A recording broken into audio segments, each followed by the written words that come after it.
เจียงใหม่พระมหาเถรานุเถระเจ้าคณะพระสังฆาธิการ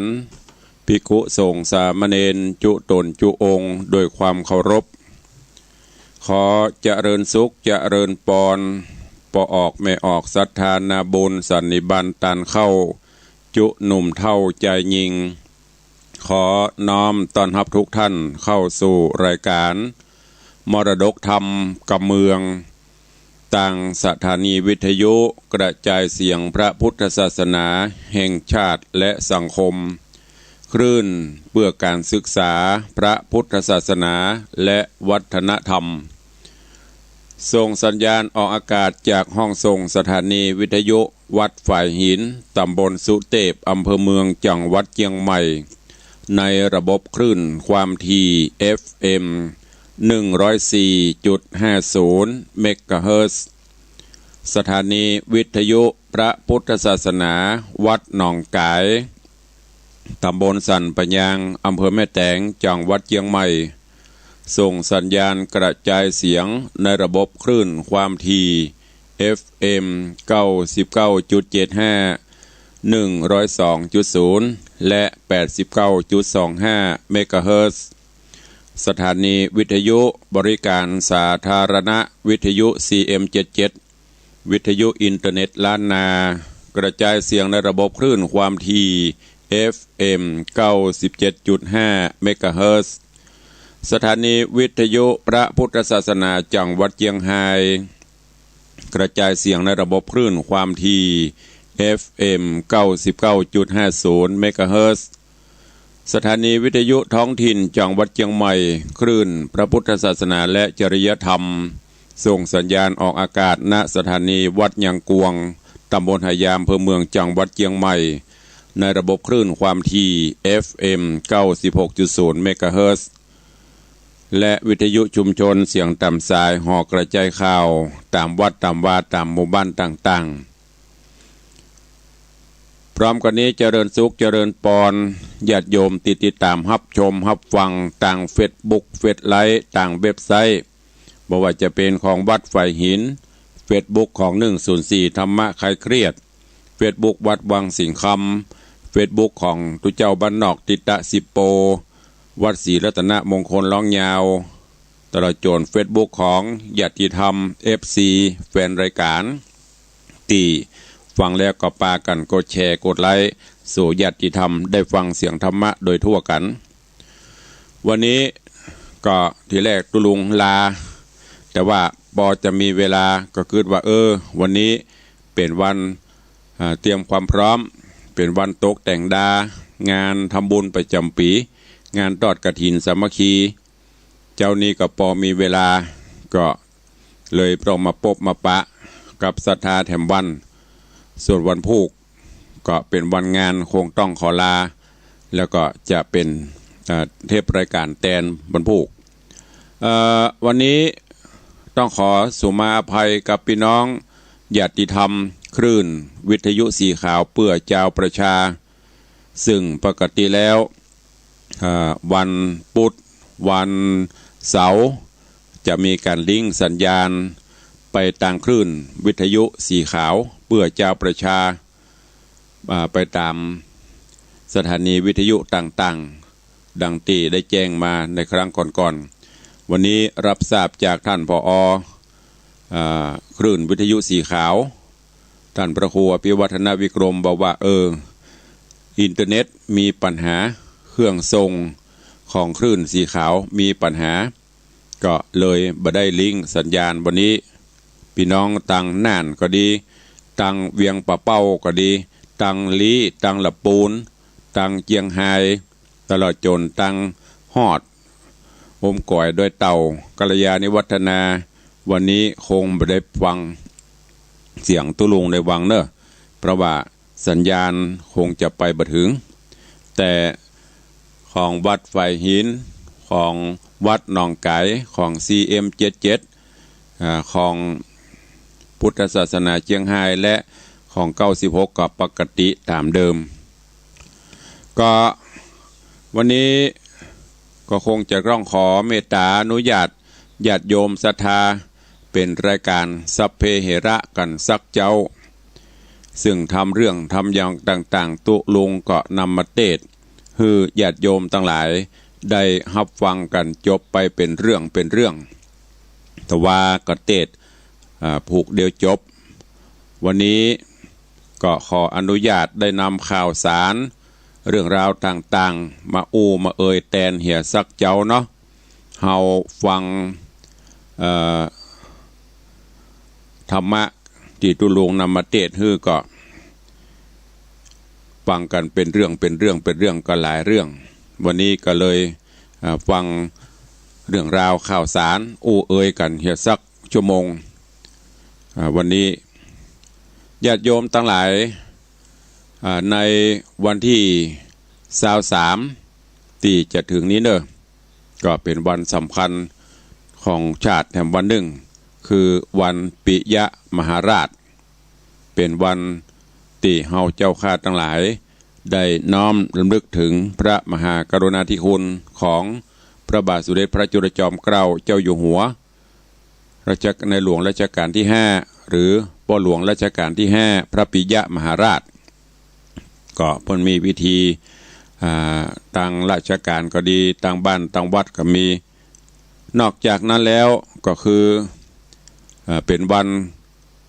คล้ายวันประสูติของพ่อพญามังรายมหาราชองค์ปฐมบรมกษัตริย์ผู้สร้างบ้านแปลงเมืองนพบุรีศรีนครพิงค์เชียงใหม่เนอะครบรอบ781ปี781ปีของเมืองเชียงใหม่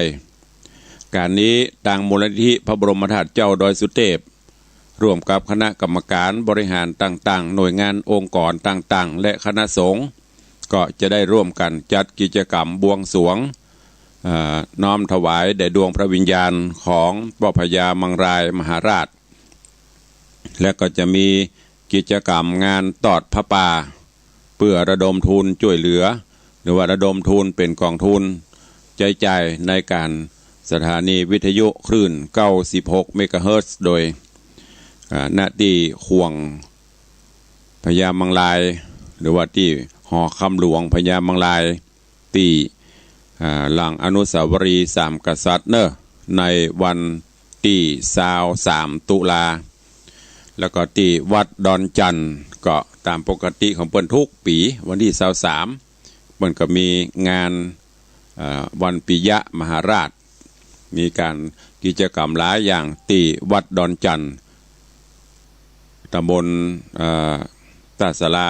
หนองประคั่งตาสลาก็จะมีกิจกรรมแล้วก็ที่วัดศรีดอนใจหรือว่าสลีดอนใจตำบลจ้างการก็มีพิธีอบรมสมโภชพระพุทธรูปก็น้อมเอิญเชิญชวนศรัทธานาบุญเนอะไปห่วมกินห่วมทานห่วมโมทนาสาธุวันนี้ก็อย่างที่ตุลุงบอกเนอะ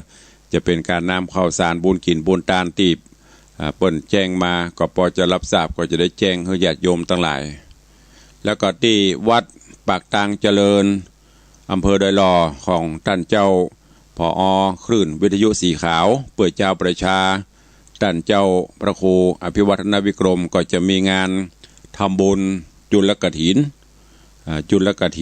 คำกฐินกับจุลกฐินนี้ ก็จะมีการเก็บไฟต่อไฟเก็บไฟแล้วก็ต่อผ้าปั่นไฟต่อผ้ากันคือเซตก็เป็นพิธีใหญ่เป็นงานใหญ่อยู่ในวันที่29-30พฤศจิก29-30ตุลาก็ไปห่วมกันเนอะพี่น้องศรัทธานาบุญเฮาที่วัดวังสิงคำวัดตุลุงในวังก็วันนี้เป็นวันตกแต่งดากุดงานทำบุญทอดกฐินมหาทานบารมีมหากุศลวันนี้ตกแต่งดาวันพุกนี้หรือว่าวันพุกวันพฤหัสบดีที่22ก็จะมีการทำบุญทอดถวายผ้ากฐินเพื่ออานิสงส์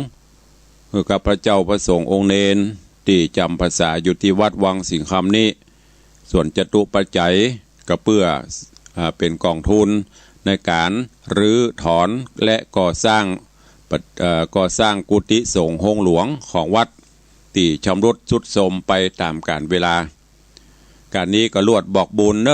บอกบุญเจิญจวนญาติธรรมอีป่ออีแม่ป่อออกไม่ออกศรัทธานาบุญเฮาทั้งหลายท่านผู้ใดว่างเว้นก็มากินห่วมตันเติงตัวกันบ่ว่างก็บ่เป็นหยัง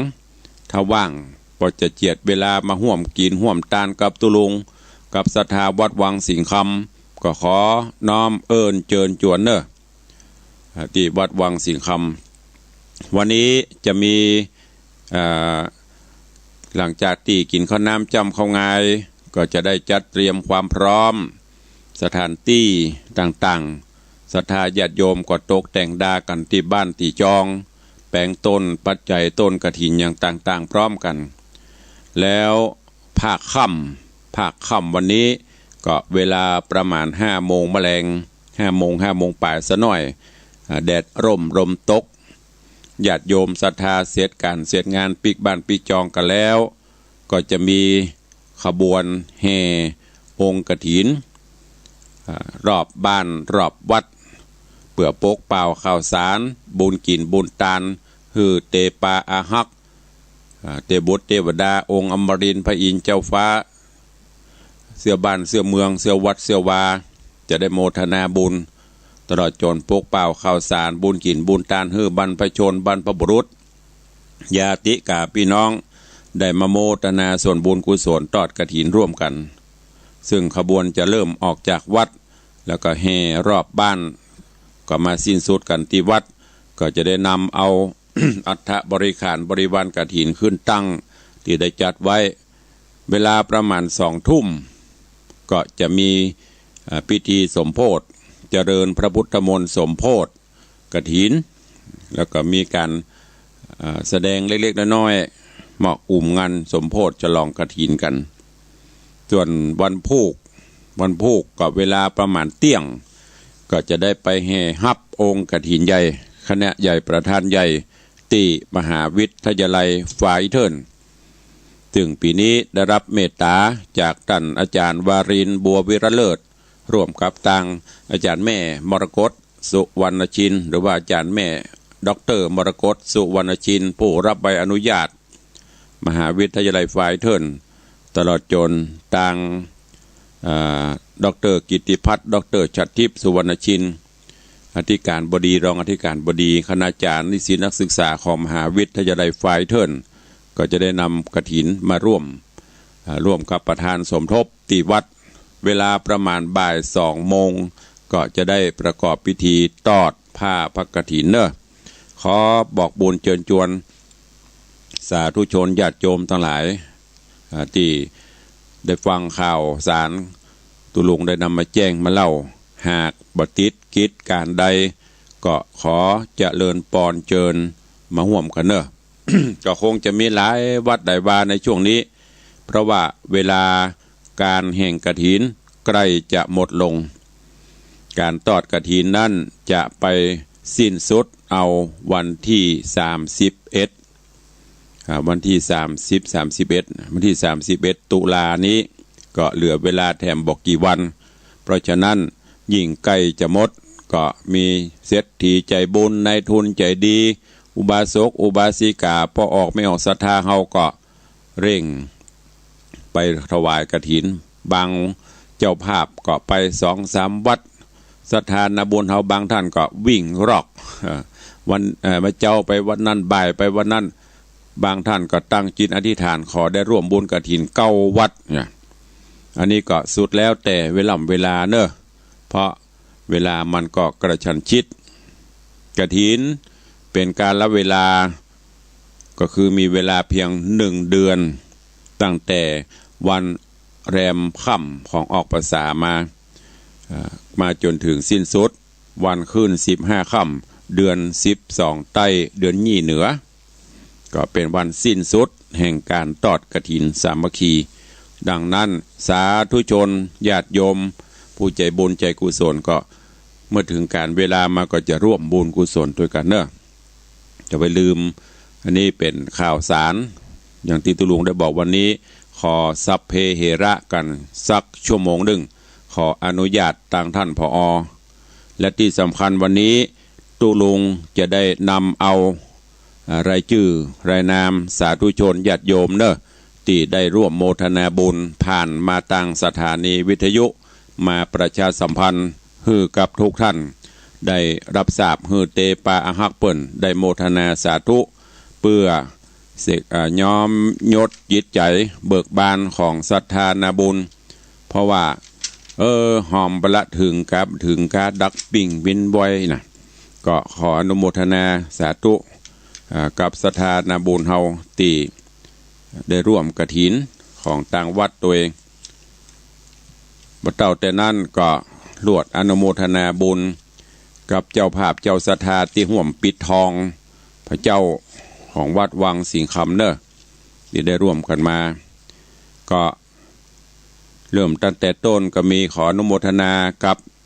โยมพิอาธนวัฒน์โยมปีทัตพิชาสุสิงค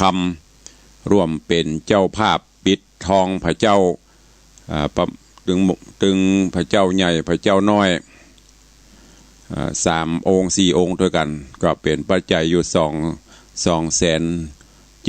270,000 กว่าบาทแล้วก็มีพ่ออาจารย์บุญมาแม่ตูนแก้วท่าคำแปงร่วมเป็นเจ้าภาพปิดทอง1 องค์ 70,000 บาทนอกจากนั้นมีเจ้าภาพเจ้าศรัทธาเนอะตีหอมกฐินหอมแผ่นทองตุลุงก็ขออ่านเฉพาะรายชื่อเนาะอ่านเฉพาะรายชื่อที่ได้ร่วมเพื่อโมทนาบุญเนอะขอบคุณอนุโมทนาบุญแม่จำนงเขื่อนคุ้มแม่ครูเหรียญทองจันทีแม่ไพฑูรย์ศรีมินิพันธ์แม่สุภัทรเอี่ยมเจริญโยมบุญมีโยมวัลภานรัตตะป่ออรุณแม่สุวรสใจโตท่านอาจารย์ณัฐวุฒิสิริวัฒโกวัดหนองกายแม่แสงจันทร์ชัยทิพย์โยมบัวคำสุวรรณแม่บุญพินอำคตแม่จินดาคำจีนะแม่อัมพาเสวยราชแม่จันดีวิสุทธินันท์แม่ปราณีพยาไคหพลแม่ศรีนวลรันจวนโยมธีรวุฒิมากเมืองหรือน้องเบลแม่ยอดเรือนช่างขายโยมมาลีสิงโตโยมนางสาววันดีแดงตาโยมโยมซื่อบุญทองโยมแม่ขมูลปั่นคำแดงโยมนภัสประภาวริศแม่สุภลักษณ์บินตาเสนแม่จันทิพย์คำมูลแม่ขวัญเมืองแห่ล้อมแม่อวยหม่อนจันคำแสงบุญแม่จินดาเหมยกาดแม่อัมพรตันคำปวนโยมประพันธ์เอี่ยมเจริญโยมวิชัยเอี่ยมเจริญโยมกรองคำใจกุณาโยมสมคิดบัวรพวนโยมพิรดาบัวรพวนนางสาวชนธิดาราศีเด็กหญิงชลิสาราศีอนุโมทนาบุญขอบคุณกับแม่พันศิริวิจารเจริญแม่แก้วลูนเหมลาแม่ปันสตุนแม่มาแดงตาแม่จันตาหินศิลป์แล้วก็อนุโมทนาบอกขอบคุณกับท่านตุปีอินจันอัคธรรมโมวัดวังสิงคำโยมปีอัญชลีคำกิติโยมมงคลคำกิติโยมนิรนุชมาลาโยมนราธิปมาลาแม่แก้วมาใบวุฒิอนุโมทนาขอบคุณโยมนางสาวภูสนิสาใบวุฒิแม่น้อยกิยากูแม่คำใสมโนสารปนัญจันทร์ศรีสุวรรณป่อบุญเย็นพินโยโยมสุรภาโยมสิปกรพุ่มสกุลโยมอธิมากุลาวทัศน์ขอบคุณอนุโมทนาบุญกับโยมแม่วันเพ็ญใจแก้วพร้อมลูกหลานโยมเจษดาโยมบรรณานางสาววรดากรมหนุ่มแม่อวยลอยสุใจปุกนางสาววันเพ็ญกวิละขอบคุณกับนางสาวรัชนีนางสาวสุมาลีนายโกวิทนางสาวอุศนีนายกิตติพจน์ลีละวัฒน์แม่เรือนคำบุญเปงหรือแม่ไฝขอบคุณกับโยมแม่อุ้ยกิมเฮงเสยเยาโยมชัยยุทธผู้สว่างอนุโมทนาบุญขอบคุณกับโยมป่อบุญเย็นพินโยขอบคุณคุณโยมทากาฮิโรโยมอภัย โยมนางสาวนานามิอิจิมาขออนุโมทนาบุญกับโยมจรัญสุทธาพร้อมพี่น้องญาติกาพี่น้องขอบคุณโยมอาทิตย์เด็กหญิงอัยดาใจบุญนอกนางสาวรัตนเจติพิลาขอบคุณแม่ขันแก้วอินทโสมแม่บัวคำอินทโสมโยมสมหมายอินทโสมโยมจิรวัตรอินทโสมโยมพิรุณอินทโสม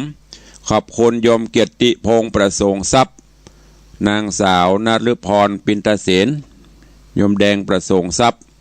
โยมไพรินปินตเสนเด็กชายปิยพัฒน์ปินตเสนนางสาวพรพันธ์ผูกจักนายพีรพงษ์ประสงค์ทรัพย์นายสมศักดิ์นางบัวลอยนายสมนึกเด็กชายพัฒเด็กชายนัทเด็กชายณภัทรพิลาขอบคุณนางสาวรัชนิดาสารวินจากนครศรีธรรมราชโยมอุไรอุดมศักดิ์แม่ยอดเรือนช่างขายแม่บัวงามจอมจรีโยมสรัญญากันทองโยมแม่เปงคันธามรัตน์นางสาวเหล่าคำลุงซานายสรทันกันทองโยมสรัญญากันทองแม่อุ้ยเปงกันธามลักษ์แม่ไหลคำปัญญาแม่บุญปั่นทิพยะแม่อุ้ยอัมพาเสวยราชโยมแดงร้านรักสัตว์ป่อบุญธรรมจากเวียงปะเป้าเชียงไฮ้แม่สุวรรณาโพธิยอดแม่แสงล่าลุงธงรักแม่นวลเตจารังสีแม่สิริวัลบุญเกิดเด็กหญิงนราอนุโมทนาแม่อุ้ยศรีนรินโยมถาวรโยมดวงนภาปากกล้าโยมอินทร์ครูประนอมอุ่นเรือนปะตุ้ยแม่แดงท่าคำแปงปะโสมท่าคำแปงแม่อุ้ยแก้วชัยสาวงอันนี้เปิ้นมาหอมแล้วบ่เมินเปิ้นกับปีกปุละแม่อุ้ยแก้วป้อนน้อยแก้วเมตตาพรหมพนัสขอบคุณนางสาวธรรมทัชนกสุวรรณศรีดาบตำรวจนิธิชัยมีปิ่นโยมรสรินพรหมพนัสเด็กหญิงชิงอี้ทองและนายทองกวนเมงพ่อคำมูลแม่บัวคำตันฟูปรัตแม่เขินแก้วสิทธิวงศ์ขอบคุณร้านลาบลุงแก่นโดยผู้หลวงอินแก้วแม่บรรเย็นตาคาเลแล้วก็แม่สมเพชรชยาขอบคุณโยมประสิทธิ์โยมฉลวยต้องอ้ายโยมสุแก้วโยมบชุมทาคำขอบคุณนายลาดนางผ่องลุงมูลนายพายุนางฝนคุณารูปนายศิคเรศคำมาน้องนัชยานันท์จงวัฒนสกลขอบคุณป้าวัฒนาแม่นงยาวบุญช่วยป้าประเสริฐแม่ละดีหินแปงนายประชานนางสีพันธ์ณเชียงใหม่โยมสุพินอินทศรีป้าหมวกแม่ตุนแก้วคำมานางบัญชรเศรษฐโกมุตป้าทาแม่จันดีแดงตาป้าแก้วแม่ปันแดงตาแม่หลวงล่าลือซักแม่เลขเลิศตาครีขออนุโมทนาบุญแม่อุตตาภูคำโยมสรัญญากันทองแม่ดีคำมูลโยมวรวุฒิคำมูลแม่ทรงศรีน้อยเรือนแม่ศรีจันทร์ทองคำแม่ยุพินใสดีแม่เสงี่ยมธาตุอินจันทร์พ่อบุญธรรมแม่รัตนาสั่งคำฟั่นคุณโยมรุ่งรัชนีเด็กชายภูมิพัฒน์สั่งคำฟั่นโยมอรุณีโยมอรพินนางสาวแพรพิไลกองน้อยอันนี้จากเวียงปะเป้าเชียงไฮ้ขออนุโมทนาขอบคุณแม่สวรักษ์พุทธาแม่มายุรีสุทธวิชาแม่จันเรือนใสแม่อุทุมพรใจกันทะขอบคุณแม่บัวจันขวัญศรีบงโยมนัทพจน์จักรนรินทร์แม่ถนอมศรีมหาวันป้อมนัทแม่บัวคำรังสรรค์นายสินชัยใจเขียวนายขอบคุณครับผู้ช่วยสมศักดิ์นางจันตาแก้วคำจานายศิลานางจันฟองแสงตึงนายจำเริญนางเดินคำขันพลขอบคุณป้าอุ้ยมอนบุญมาหรือว่าป้าอุ้ยมอนขันสตุลโยมเกษรคันสมบูรณ์โยมจรัญโยมคำปันจีนะใจโยมแม่บัวเซนพันธโนป้าดวงคำแม่จันตาคำพุทธโยมยุพินภวาผลป้าอนันต์แม่ดวงเดือนแม่วงเดือนทองศักดิ์ โยมวันเพ็ญโยมนางสาวละพัสดาบุตรชาลีก็ขอบคุณอนุโมทนาบุญกับนางสาวเอื้องเหนือเรือนงามแม่จันเปงปิงพยอมโยมสุนีโยมแม่จันเปงอินปัน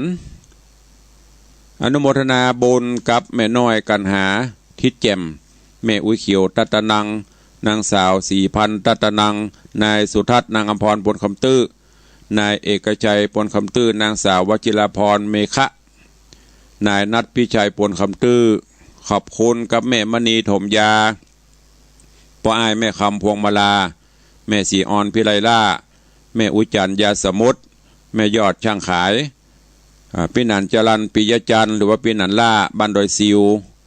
โยมอรพินนางสาวแพรพิไลกองน้อยโยมปตาโยมไม่ชื่นแสงตะโยมประเสริฐพรหมเมธโยมจินตนาอินตะป้าแดงมิตรพันธ์แม่อาสากิจแม่กิมทองเมธาวนิชแม่เรือนแก้วตะฟันแม่เถาวันธนูใจแม่ปันดวงติบแม่เมามณีวันแม่เบ้ายะคำดุแม่จันสมรัศมีแม่ทองอยู่เสตันแม่อุทุมพรจะใจกันทะแม่จินดาสมบัติแม่ทาวังศรีนางสาวรัชกรวังศรีขออนุโมทนาบุญแม่จินดาสมบัติแม่จริยานางสาวมัจธรรมสันติธรรมในพนัสนางป้อมเพชรบงเลื่อน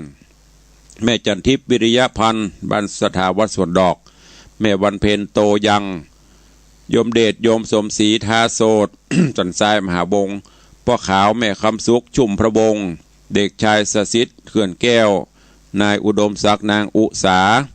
จินตาขอบคุณกับโยมสมชายแสงกระสินโยมพินทองขยันบันตักเหวียนขอบคุณกับลูกค้าโฮงน้ำแข็งวังสิงคำแม่น้อยหรือว่าแม่บัวคำอินทศรีแม่บัวคำสาคำวังนางสาวอำนวยสาคำวังนางประณีชยารักษาอนุโมทนาบุญขอบคุณโยมสุวิทย์โยมสุนีรัตน์เขื่อนแก้วนางสาวพิมพ์วรันเขื่อนแก้วโยมปีศรีออนสะคำวังโยมแม่สุพินชัยจินดาแล้วก็แม่บุญวงเล็บไม่ใช่บุญด่วน แม่บุญสันทรายขอบคุณครอบครัวแม่สมพรพระควิวัฒน์หรือว่าเมืองมูลแม่จินดาตัตนังนายอุทัยนางจันยนุษนางสาวพิรยากันทวงศ์ป่อวัฒนาแม่นงยาวมนช่วยขอบคุณพันตำรวจตรีนัทธนนท์เขื่อนแก้วนายโยมแก้วพรหมพนัสโยมพัชนีริแจมแม่พาคำพยอมแม่บัวคำมาภาพโยมทวีโยมดาวันคำวังโยมประพันธ์โยมไกรสอนคำแจมโยมทักษิณปัญญัง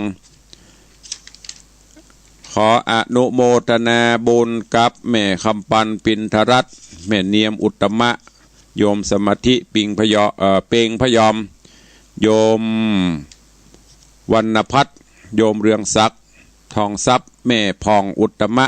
แม่แดงคำเรืองแม่บุญศรีเมืองแก้วแม่ประณีศรีทาโยมดารุณีรัชดาแม่บุญพินอัมพศแม่คำใสมโนสารแม่จันทราวังศรีแม่ตุมมาหงใจในบุญรัตน์นางจันทรากาวิละในอนันต์อินปั่นนางเสียงล่าคำพุทธป่อบุญมีแม่คำแปงบุตรอินนางเครือวันณทิอนุโมทนาบุญขอบคุณกับแม่บัวแก้วอินทยศนายอุ่นเรือนนางแก้วพาแสงใจนางทุเรียนแก้วเนยป่ออุทิศมาดารีพร้อมลูกหลานสันทรายโยมนางโยมสาวลักษณ์แสงทองขอบคุณกับโยมแม่จันทิพย์ขมูล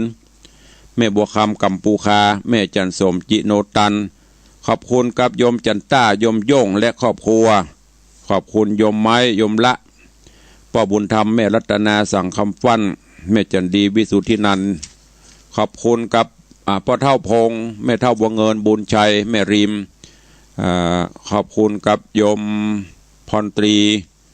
บุญชัยและครอบครัวขอบคุณแม่อุ้ยศรีขอบคุณกับโยมปี่วิไลพรคงน้อยปะตุ้ยแม่แดงตาคำแปงนางสาวพรทิพย์นางสาวเบญจวรรณใจลง โยมปานเด็กชายสมศักดิ์ป้ออินถาแม่บัวแก้วพรหมชยาโยมพิทักษ์โยมอมพรอุดมสุขแม่รำพันธ์แก้วประสิทธิ์โยมอินทรีย์อุดรคณะญาติติธรรมหรือว่าคณะลูกหลานของป้อปันอนรงค์มูลศรีบ้านแม่คือโยมแม่เปงคำใจโยมสี่พันอุดรโยมพัชรีทัพพดุงโยมกตันอุดรนางสาวกัญญรัตน์อุดรแล้วก็มีโยมพลตรีบุญชัยโยมสังสาลุงอเด็กชายแสงเมืองโยมวสุพัฒนางสาวระวิชดามอนแสงแม่วิไลบุญชัยแม่อุ้ยป่านมูลป้าอุ้ยป่านมูลศรีแม่อุ้ยเปงยอดเทียมแม่อัมพันธ์กองราชแม่จันคำนางบัวผันกองราชโยมจันคำโยมบัวผันกองราชโยมธนรัตน์โยมสุดาคำแสงปนดีแม่เอ้ยจิตนานแม่ตาคำทองคำโยมสวัสดิ์โยมนัทบุตรพลกองราชโยมจำลองโยมสมพรชัยศรีแม่ลำพันธ์เตจะเขตอันนี้เป็นรายนามผู้ที่ร่วมในการปิดทองพระเจ้าและร่วมบุญกฐินแต่ส่วนมากอันที่ประกาศนี่จะเป็นทองพระเจ้าที่ร่วมบริจาคกันมาแล้วก็ยังมีแถมอยู่เนอะก็เดี๋ยววันนี้ขอเมตตาเวลาเพื่ออนุโมทนาบุญกับศรัทธาที่ได้ร่วมโมทนาบุญเนอะเดี๋ยวประกาศเขายังไม่ได้ยินเอ็มขอบคุณแม่แสงจันทร์รวมใจแม่ใส่คำธรถาแม่ยวงคำพิไลล่าแม่โจมทุนจิตใจปทัดหนูวงคำอันนี้สายบุญจากแม่ปงฝากบ้านปทัดหนูวงคำแล้วก็นอกจากนั้นก็มีขอบคุณกับป้ออินถาใจคำโยมเจตสฤทธิ์ใจคำโยมนางสาววชิรพรใจคำเด็กหญิงการทีราใจคำแม่คำจันใจคำแม่คำเอ้ยทองกองเย็นอันนี้ร่วมโมทนาบุญปิดทองพระเจ้าคนละ10 แผ่น10 แผ่น10 แผ่นขอบคุณอนุโมทนาบุญกับอันนี้ของแม่คำปันสตูลประกาศไปตะกี้ละคุณชนะคุณพนคุณราทิพย์ขอบคุณกับพ่อหลวงวิเชียนแม่หลวงซวยชุมภูป้อเนอะได้มาร่วมปูจาโกมตัวแล้วก็ร่วมทำบุญกฐินกับที่วัดวังสิงคำก็อนุโมทนาบุญตัวขอบคุณแม่4,000นายนครศรีที่วงอันนี้ก็ร่วมบุญกฐินแล้วก็ปูจาโกมตลอดจนร่วมปิดทองพระเจ้าอันนี้เปิ้นมาหอมถวาโยมเดินโยมพลังบ้านฟ้อนแม่อุ้ยจันจันทรหัวมงเนอะขอบคุณด้วยกับโยมแม่อุ้ยจันจันทรแล้วก็มีนางสาวกิตยาพรอัศวะวานิชอันนี้ร่วมโมทนาบุญนางสาวคณิธาคิวเจริญนายธีรศักดิ์สุธรรมาก็ตะวันนี้ก็มีของพินานก็ได้มาร่วมโมทนาบุญพินานพุทธิชาติคำปันพร้อมคณะญาติธรรมเนอะได้มาร่วมขอบคุณป้อชัยวัฒน์แม่อรุณีนางสาวอมรรัตน์ชัยวงศ์โยมจินตนาตันเจริญรัตน์นางสาวสิริรัตน์นางสาวสิริวัลย์ตันเจริญรัตน์ร่วมโมทนาบุญในการปิดทองแล้วก็กฐินก็อนุโมทนาบุญกับโยมอำนวยทาคำแปงนี่มาร่วมปิดทองพระเจ้าแม่จันเปงยอดเตรียมได้ร่วมโมทนาบุญมาตัวเองก็ขอขอบคุณเนอะโยมเจริญปัญญาอันนี้โยมเจริญปัญญาฝากผ่านมาตังโยมพี่สีจันปัญญาแดงเนอะร่วมปิดทองคำพระเจ้าและก็ร่วมกฐินที่วัดวังสิงคำ300 บาทขอบคุณโยมบัญชาคำโพธาโยมกฤษพรเกิดสมบัติโยมเอกพลเกิดสมบัติโยมนิคมโยมประนอมโยมพงศกรปานาขอบคุณกับโยมอุดมโยมพันดีบุญยะประภาอันนี้ร่วมโมทนาบุญเนอะ ก็ขอขอบคุณตัวเองเอาวัตถุอีก่อนเนาะเดี๋ยวมันจะกินเวลาของเปิ้นเมินก็เดี๋ยวค้างแหมน้อยก็เดี๋ยววันต่อไปหลังกฐินตุลุงจะมาอนุโมทนาบุญขอบคุณกับทุกท่านทำกรรมที่ได้ร่วมโมทนาบุญเนอะแล้วก็ขอบคุณเดี๋ยวเพื่อจะท่าฟังแม่อุ้ยจันตาคำจีนะเราประฝางเนอะได้รับเรียบร้อยยมภูมิทัศน์คำจีนะตัวเองอันนี้เปิ้นหอมมาตึงกฐินหอมตึงปิดทองหอมสถานีวิทยุของแม่อุ้ยจันตาคำจีนะขอบคุณอนุโมทนาบุญตัวเองแล้วก็มีของพี่อ้ายชิงชัยคุณโยมละเย็นสั่งการอันนี้ฝากมาตัวพี่นานตวาก็ได้รับใบเรียบร้อยละก็ใจเวลาปอควรเนอะอันนี้ก็ยังอาจจะตกหล่นไปพ่องอันที่ตกหล่นนี่มันใช่อย่างมันบะเสียงเตี้ย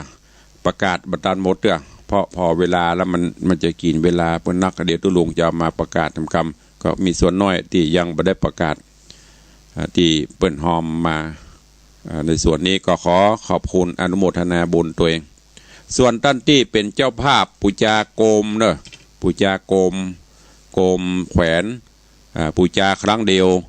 ได้3 งานก็คืองานกระถินงานเดือนยี่เปงและส่งท้ายปีเก่าต้อนรับปีใหม่ก็ได้เอาโกมแขวนประดับประดาปูจาพระพุทธพระธรรมพระสงฆ์โปรดไหว้ปูจาครูบาอาจารย์เจ้าปูจาเตือเดียวได้3 งานรวดปวแผ่ววันที่1 มกราคมเนอะเป็นโกมผ้าก็ได้นำฮือศรัทธาปูจาลูกละหรือว่าแกนละ99 บาทก็มีเจ้าภาพปูจาแล้วก็คือโยมธนวัฒน์โยมทัดพิชาสุสิงคำปูจาโกมเต่ากูลป่อซาวเอ็ดแกนคุณโยมธีรวุฒิมากเมืองหรือน้องเบล2 แก่นแม่อุยมอนจันคำแสงบุญ2 แก่นแม่สุพัฒน์เอี่ยมเจริญ1 แก่นป่อวิชัยเอี่ยมเจริญ1 แก่นโยมประพันธ์เอี่ยมเจริญ1 แก่นแม่จันตาคำจินะ1 แก่นโยมแม่บุญพินอัมพศ2 แก่นพ่อหลวงวิเชียนแม่หลวงบัวแม่หลวงลาโซยชมพูป้อ2 แก่น แม่ขวนเมืองแห่ล้อม2 แก่นแม่ปราณีพยาไคหพล3 แก่น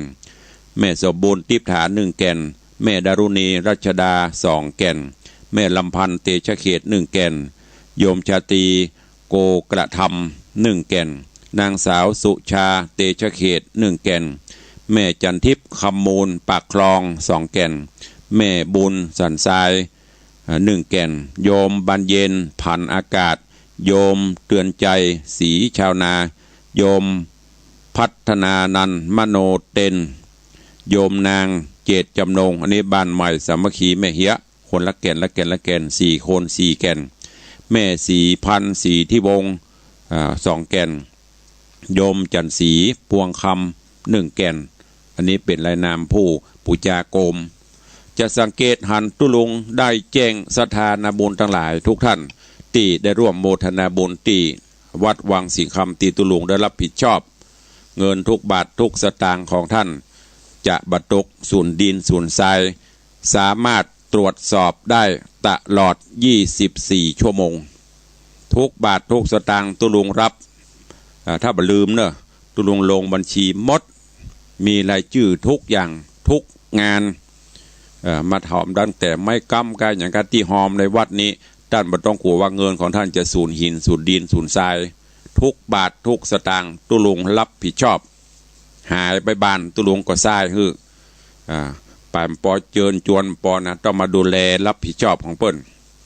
เพราะฉะนั้นของภัยตกหล่นถ้าประกาศไปหมดแล้วแจ้งเข้ามาได้อันนี้เป็นนาบุญเพื่อยอมจิตยอมใจศรัทธา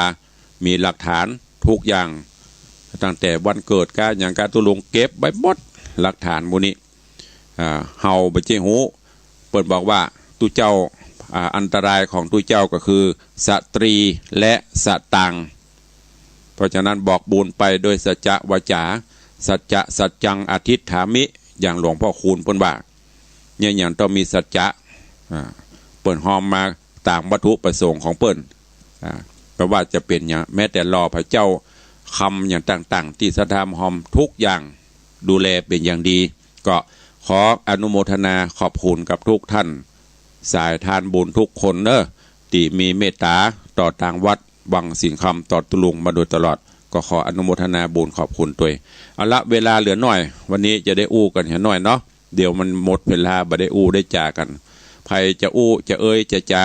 สนทนาอย่างกับตุลุงก็เข้ามาได้เนอะหรือจะร่วมบุญกฐินร่วมบุญอันใดก็ยังทันอยู่อย่างวันนี้ที่ตุลุงได้บอกไปขออนุญาตต่างสถานีเปิ่นชั่วโมงนึงมหาบดีตุลุงก็ล่ำประกาศนี้เพราะว่าวันนี้เป็นวันโตกแต่งดาวันกินใหญ่ต้านหลวงกฐินก็จะได้อนุโมทนากับศรัทธาญาติโยมตัวเองใครฟังโยที่ไหนพ่องบรรลุกันได้กะแต่ว่าตุลุงบรรลาวันนี้เทมบรรลับว่าตุลุงเตียดจิมโหใครฟังอยู่ก็มีอยู่ก็บรรลิงไปตั้งใดพ่องจ้าก็ว่าบรรลิงจ้าวันนี้ดักปิงเพราะว่าตั้งคลื่นสีขาววันนี้อินเทอร์เน็ตบรรลุบนก็เลยบรรลิงก็จะเหลือ4 สถานี5 สถานีเขาเนี้ยตีหลักๆที่ฟังกันหยุดถึงวันเหลือเวลาอีกประมาณบักกี่นาทีเนอะใครฟังอยู่ที่ไหนพ่องมีก็จ้าวันนี้อย่างดักปิ้งวินบอยหนาวกะก็ว่านอนหลับกะ ก็ว่ามันบอกออกอากาศกะแจ้งเข้ามาซักสายเหรอออกอยู่เฮ้ยนึกว่ามันบอกออกอากาศกะอีดักปิ้งวินบอยเจริญปอนเจ้านี่จากไม่ออนยังฟังอยู่นะเจ้าก็นึกว่ามันบอกออกอากาศกะดักปิ้งวินบอยสาธุอนุโมทนาเด้อชัดเจนดีเจ้าเริ่มปอนจากแม่อ่อนชัดเจนดีแฮมอย่างเนอะเวลาญาติโยมจะอู้ขอเมตตาห่างจากวิทยุหน่อยเนอะเพราะว่าถ้าใกล้วิทยุมันย้อนวีดเข้ามาแสบหูเจริญปอนแม่ขวัญเมือง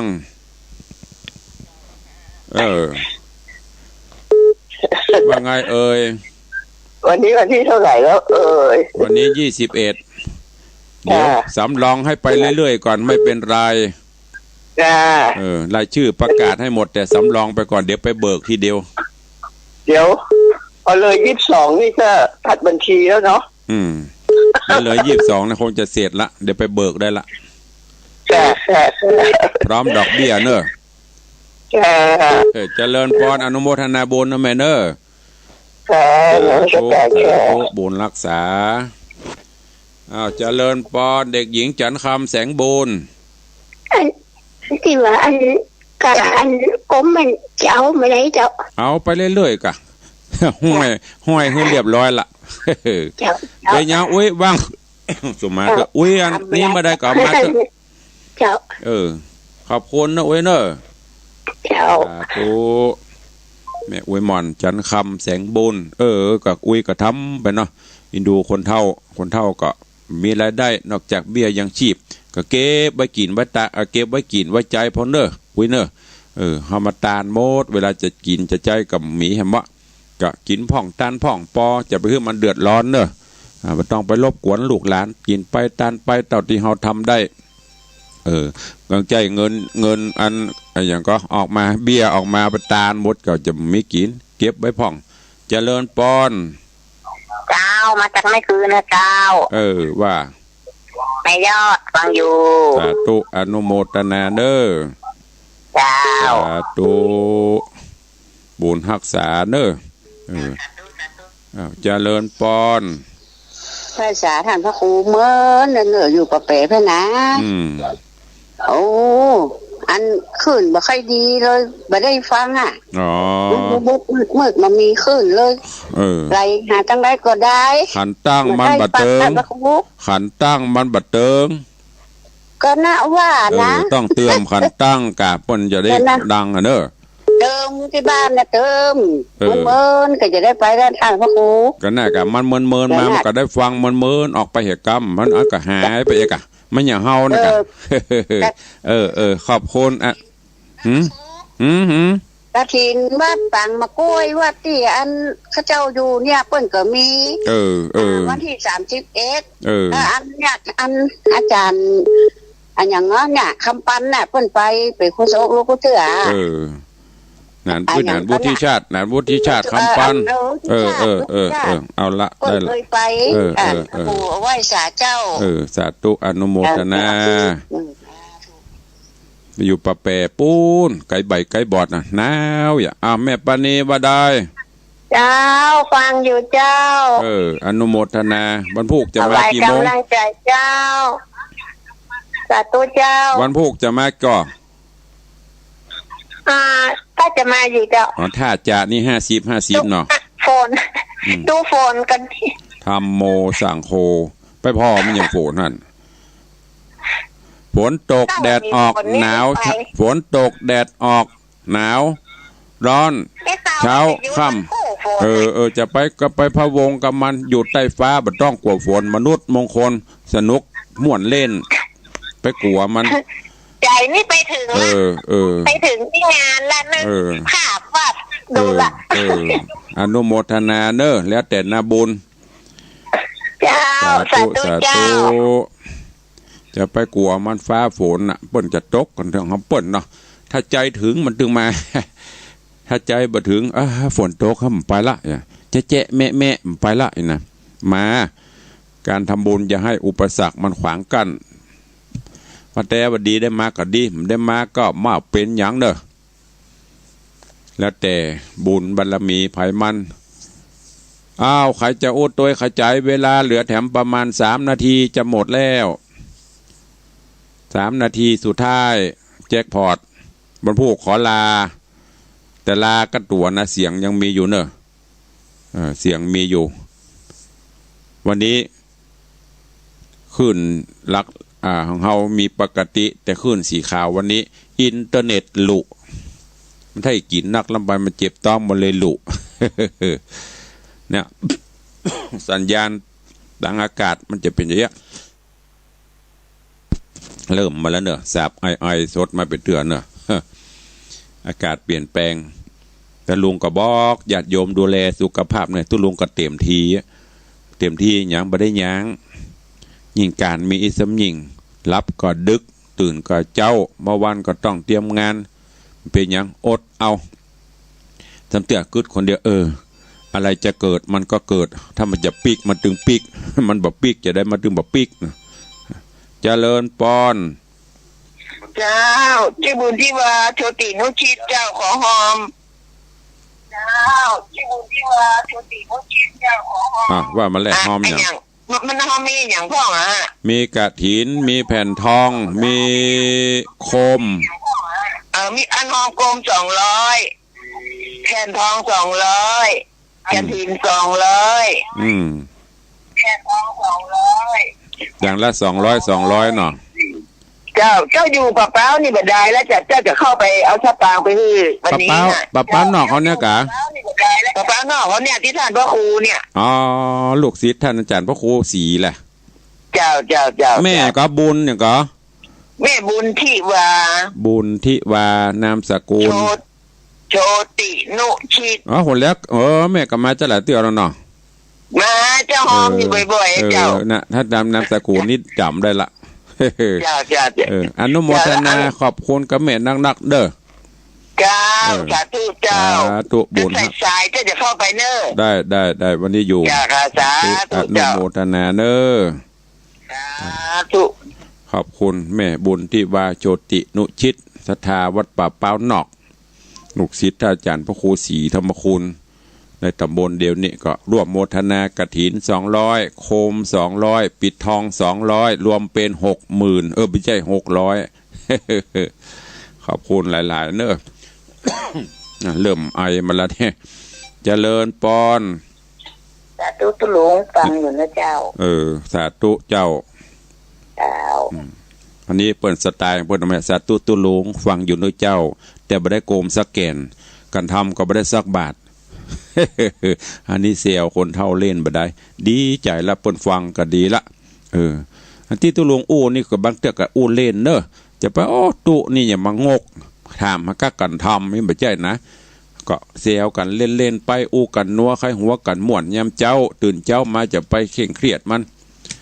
ยิ้มใครหัวมาเจ้าอากาศสดชื่นแจ่มใสอู้ไปเวลาหมดเนอะพอออกไม่ออกสถานเนอะก็เดี๋ยวตุลุงก็ต้องไปดำเนินงานต่อไปก็เดี๋ยวเสียจะนี่ก็ไปฮัลโหลเสียงตามสายต่อ ลวดเนี่ยการเตรียมงานกันไปเนอะวันนี้ขอกราบขอบพระคุณกับท่านผู้อำนวยการสถานีเนอะที่ถวายเวลาวันนี้ก็เป็นสเพเหระอู้จาภาษาข่าวสารพระพุทธศาสนาให้ญาติโยมอย่าชั่วโมงนึงและได้เปิดหน้าไม้อู้เอ่ยกันวันนี้เวลาหมดเวลาตุลงขอนำรายการจากไปก่อนเนาะก็ขอขอบคุณอนุโมทนาบุญเนอะกับทุกท่านที่ได้ติดตามรับฟังขอความสุขสวัสดีจงบังเกิดมีกับทุกท่านจัด